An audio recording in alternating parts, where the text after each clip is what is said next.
Bismillahirrahmanirrahim. Assalamualaikum warahmatullahi wabarakatuh. Alhamdulillahilladzi arsala rasulahu bil huda wa dinil haq lidhhirahu 'ala dini kullihi wa kafa billahi syahida. Asyhadu an la ilaha illallah wahdahu la syarikalah wa asyhadu anna sayyidana Muhammadan abduhu wa rasuluhu la nabiyya ba'dah. Allahumma shalli wa sallim wa barik ala sayyidina Muhammadin wa ala alihi wa sahbihi ajma'in. Qala Allah Ta'ala fi kitabil karim, a'udzu billahi minasyaitonir rajim. Bismillahirrahmanirrahim. Ya ayyuhalladzina amanu taqullaha haqqa tuqatih wa la tamutunna illa wa antum muslimun. Shadaqallahul azim. Allahumma arhamna bil Qur'an. Pemirsa, sahabat sekalian rahmati, alhamdulillah kita bisa dipertemukan dalam keadaan mudah-mudahan sehat walafiat dan di penghujung bulan yang mulia, bulan suci Ramadan. Maka sepantasnya kita memikirkan juga kira-kira apa amaliyah yang bisa kita lakukan selepas bulan suci Ramadan. Maka itu pada kesempatan ini kita akan bicarakan satu hal kaitan dengan ada beberapa amaliyah yang bisa kita lakukan pasca Ramadan, dan itu dalam hadis dikatakan menjadi pintu-pintu kebaikan, ya.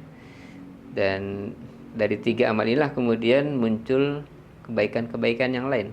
Oleh karena itu menarik untuk kita coba sampaikan pada kesempatan ini berkaitan dengan 3 amaliyah pasca Ramadan sebagai pintu-pintu kebaikan. Sahabat sekalian rahmati, tema ini kita ambil dari satu hadis, ya, dari kitab Arba'in An-Nawawiyah. Ada hadis ke-29. Hadis ini cukup panjang dari Sayyidina sahabat Mu'ad bin Jabal radhiyallahu an yang bertanya kepada Nabi tentang amalan apa yang bisa memasukkan ke dalam surga dan menjauhkan diri dari api neraka. Dan kemudian Rasul mengatakan, laqad sa'alta an azimin. Engkau telah bertanya sesuatu yang sangat besar. Wa innahu la yasirun ala man yasarahu Allahu ta'ala alaihi. Nah, sesungguhnya itu sesuatu yang mudah, sungguh mudah bagi orang yang berikan jalan kemudahan kepadanya. Dan kemudian Rasul menjelaskan amalan yang bisa memasukkan ke dalam surga dan menjauhkan dari api neraka itu adalah ta'budullaha la tusyriku bi syai'a. Engkau mengesahkan Allah, menyembah dengan mengesahkannya tanpa menyekutukan dengan sesuatu yang lain.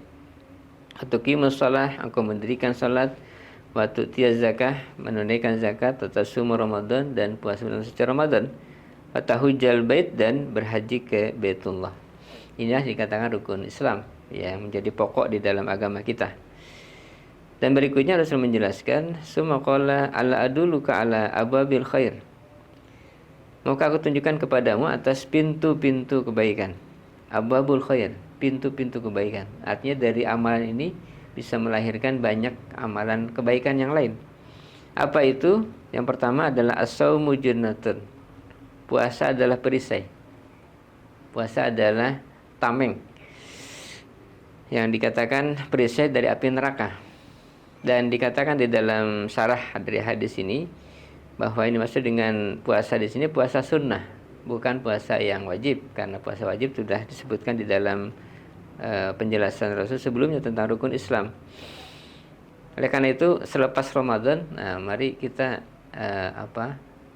lanjutkan dengan melaksanakan puasa sunnah. Ada 6 hari bulan Syawal, ada nanti Ayyamul Bid, ada kemudian puasa Senin dan Khamis, ya.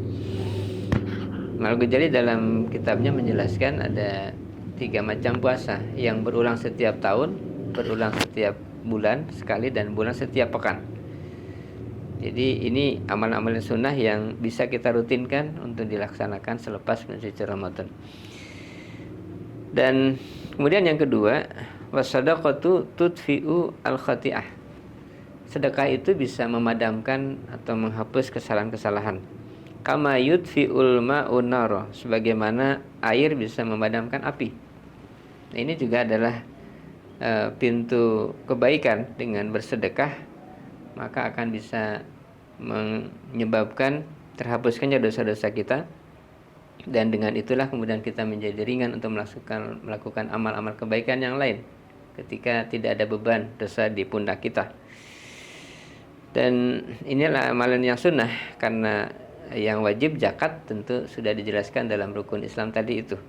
Tapi amalan sedekah ini bisa kita lakukan dengan leluasa, tidak ada hal yang kemudian mengikatnya dengan ketentuan tertentu, dan bisa dilakukan di setiap kesempatan manapun. Dan kemudian yang ketiga, Rasul menjelaskan wasolatul rajuli fi jawfil lail, salatnya seseorang di tengah malam, atau kita sebut dengan salat tahajud. Ini amaliyah yang semestinya juga kita rutinkan selepas mensuci Ramadan. Di Ramadan kita terbiasa salat tarawih, salat witir, ya, dan itu dilakukan sepanjang malam. Maka selepas Ramadan kebiasaan ini tentu tidak lagi kita lakukan, tetapi penggantinya adalah melakukan salat malam, salat tahajud, witir setelah kita tidur di malam hari. Dan banyak keutamaan dari salat malam ini, diantaranya adalah bisa menghapuskan takfir sayiat dan wamanhatun ismi, bisa mencegah perbuatan dosa yang akan datang. Jadi dosa yang lewat dihapuskan, dosa yang akan datang dicegah. Ini merupakan pintu kebaikan yang luar biasa, sehingga orang yang terbiasa melakukan sholat malam maka akan tercegah dari melakukan perbuatan dosa di masa yang akan datang. Oleh karena itu mudah-mudahan selepas Ramadan nanti kita bisa merutinkan 3 amalan ini, 3 amaliyah yang luar biasa, yaitu puasa-puasa sunnah, ya, kemudian yang kedua bersedekah. Sedekah ini tentu sesuai dengan kemampuan kita masing-masing. Dan yang ketiga adalah kita merutinkan, melazimkan sholat malam, sholat tahajud. Mudah-mudahan puasa kita, amal ibadah kita selama panjang suci Ramadan diterima oleh Allah Subhanahu wa taala, dan kita kemudian setelah Ramadan beres, selepas Ramadan kita juga bisa melazimkan, merutinkan amaliyah-amaliyah yang kita biasa lakukan suci Ramadan. Di antaranya 3 amalan tadi itu, puasa, kemudian bersedekah, dan melakukan sholat malam. Yang mudah dengan itu kita diberikan istiqomah untuk selalu dalam hal ketaatan dan menjaga ketakwaan kita kepada Allah Subhanahu wa taala. Barangkali demikian yang bisa disampaikan. Mudah-mudahan bermanfaat. Wa'alaikum minkum subhanakallahumma wa bihamdika asyhadu an la ilaha illa anta astaghfiruka wa atubu ilaik. Assalamualaikum warahmatullahi wabarakatuh.